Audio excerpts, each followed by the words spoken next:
Պարոն Աթանեսյան, Կոչուբաևի ձերբակալման հետ կապված եմ ուզում հարցնել, երեք ականատես եղանք, թե ինչպես ԱԱԾ ուժերը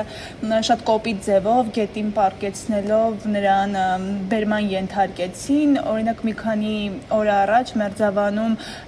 փաստացի հանցագործություն կատարած անձին նման կերպ չեն ձերբակալել, նախ ինչպես կորակեք այս միջադեպը։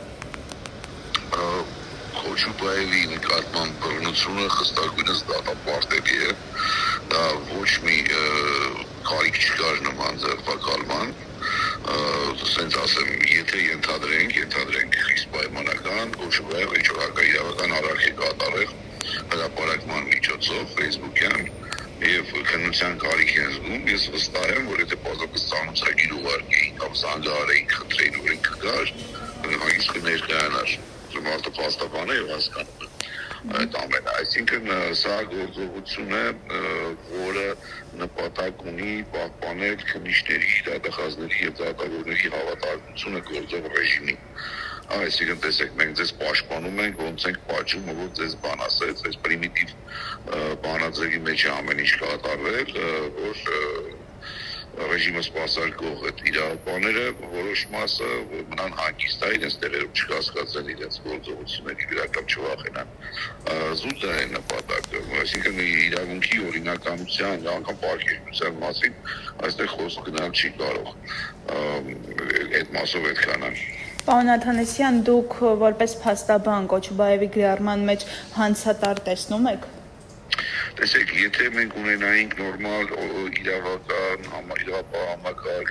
որը գործում է օրինականության շրջանակներում եւ ասենք դեպի քրեական գործով մի տարաձայնություններ են, որոնք որ ի վերջո կարող են լուծվել արդարադատականության պայմաններում եւ նման իրավիճակում Կոչուբաևը գրառում աներ, ես ինքս կզարմանայի, ասեի, որ ավելորդ է նման գրառումը, բայց ինչու ոչ մեկ չի անդրադառնում նրան, թե ինչից դրդված է արել դա Կոչուբաևը, ինքը տեսել է ինչ խայտառակ ապօրինություն է եւ մարդուն նյարդերը տեղի են տվել երևի եւ այդ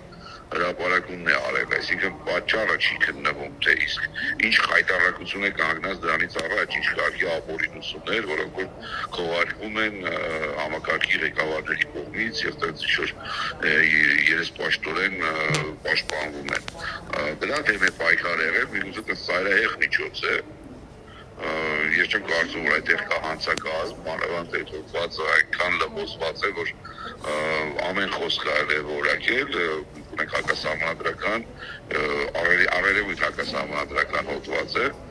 զուրկ իրավական որոշակիությունից, պետք է հասկանալ, թե ինչից դրդված է այդ մարդը դա ասել։ Նորմալ երկրում իրենք կարծում են նույն իրավաբանները, իսկ ինչից դրդված է սա ասել եւ ով է քեզ ստիպել իր անօրինականություններով գրել։ Այս ընթացքը պետք է լիներ։ Նորից եմ ասում, պետք է հասկանալ, թե ինչու է արել այդ մարդը դա։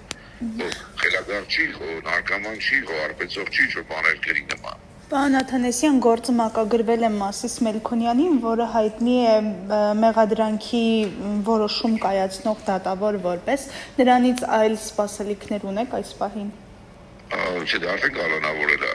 դա ինչ-որ սև հումորի նման է, ասենք Մասիս Մելքոնյանն ամակագրվել ելքը պարզ է։ Այնքան ապօրինի է այդ կալանքը, որ ստիպված Մասիս Մելքոնյանին է մակագրել։ Պարոն Աթանեսյան, իսկ գործադուլի հետ կապված դուք նշել էիք, որ գործադուլը աշխատող տարբերակ է, այսպես ասեմ, փաստաբանները պատրաստում են գործադուլի դիմել։ Գիտեք, ես բոլոր փաստաբանների անունից խոսել ոչ իրավունք ունեմ, ոչ ցանկություն, ինքս որպես փաստաբան եմ դա ասել, գոյություն ունի մասնագիտական կառույց, որի պարտականությունն է պաշտպանել իր անդամների իրավունքներն ու շահերը օրինական։ Գնդակը իրենց դաշտում է, թե իրենք ինչ կանեն, չեմ կարող ասել, պետք է իրենց հասցնենք։ Ամեն դեպքում դուք կմիանաք գործադուլին։ Եթե ես ինքս եմ ասում, որ պետք է անել, բնական է առաջիններից մեկը ես